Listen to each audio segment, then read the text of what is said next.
I've been joined on the telephone by the Dean of the Ghana Armed Forces Command and Staff College, but most importantly, he was a member of the three-member ministerial committee that was established by the Interior Minister to probe into this Ejura killings, the report which has been made public.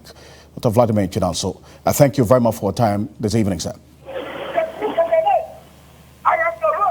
Hello, Dr. Vladimir Chinanso, can you hear me? Hello, yes. I thank you very much for your time this evening. I'm sure you've been reading. Thank you for having me.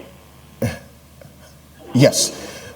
As a member of the committee, what's your reaction to the divergent views that have been expressed after the release of the report, and then also some of the recommendations that you have made? Well, the question is not clear. My views about views expressed. How would I know which views have been expressed? The specific reactions, for instance, to some of the recommendations you've made for police to be given body cameras, also that the military should review the actions of the lieutenant colonel that led the group in Ejura? Yes, these are recommendations, but until I know the views you are talking about, my view on the views cannot be put right now. What are the views, negative or positive? I don't know. Oh, they are mixed reactions. As a matter of fact, for instance, the family of Kaka say that they do not agree with your conclusion that Kaka's death is not linked specifically to his social media activism, and that it was as a result of a family feud.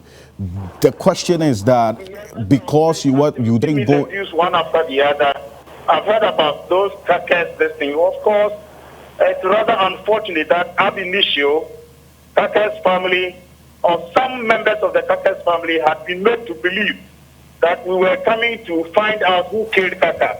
That's not part of our remit. And we told them at the committee that if they have any information, they should give it to the CID. In criminal cases, no committees are set up. This is a criminal case and the CID will deal with it.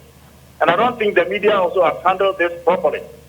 They're making the Kaka family believe that we have some magic wand to find out within the period that we have who killed Kaka. It's not part of our work. So if they are saying they are not accepting it and the media is giving a hype on it, I am surprised. They must be told what our work remit was and whether we work according to the remit given us by the authority that established us. So we didn't go to find who killed Kaka, but what Kaka's death engendered. Now, there were reports, they came to us, and from their own family, people told us how he died and whatnot. So that was our reference point. And we are saying, from all that we've had, it may be plausible, the more plausible about the evidence we have before us. Remember, we say evidence before us shows that it may be a family feud. And we put it there clearly. And we said the rest belongs to the CID. So who is expecting us to have conclusion with Kaka's death? For heaven's sake, let the media have it right and educate the public about that. All the other recommendations emanated from our findings. We can't go beyond our findings. We can't go beyond our findings. So if anybody thought we're going to bring anything beyond our findings, he's also wrong. So let's put that straight. Anything you have against us will be anything that we have found, but we did not conclude on that. So it is findings and conclusions are recommended. They must have that logic. And anybody who goes through the report and does not find this kind of logic, then can take us on. In any case, we don't owe a duty to anybody, but to the people who sent us. What they do with it, it's not our problem again.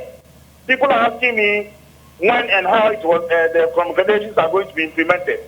It's not a moot question, a ridiculous question, because we've done our work. It depends on the government to do the implementation. We don't have any compelling constitutional right to ask government to do A or B or C at this time or at that time. That's all I can say about what we have. Okay.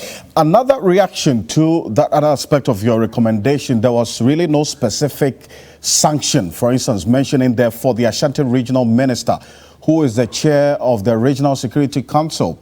Like as Professor Kwesi and your colleague believe that because of his own statement before you as a committee, there should have been some sanctions meted out or recommended because of some of the things he said before you. Can you come at some of part of your distance were swallowed? I didn't hear that. I was specifically recommendations to on who? On the Ashanti Regional Minister, who is the chair of the Regional Security Council, because of his testimony before you, that he gave the order. In fact, he was aware of the military going to Ejura. According to Professor Kwesi Enin, there should have been some sanctions recommended by you. Well, that Kwesi Enin's thinking. Our thinking may be different.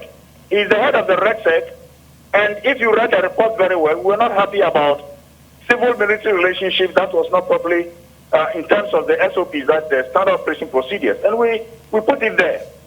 But what else could we have done? He's the head of the RECSEC, and we only said that the way the military was invited shouldn't have been the case, and that's all. And if people think he should have been reprimanded or whatever, we don't know. But we didn't find anything that should tell us that, no, I mean, as I said, it is findings, conclusions, and recommendations. So everybody has their own right of this. If you were part of the committee, you would have had to maybe a different conclusion, but that's the conclusion we came to.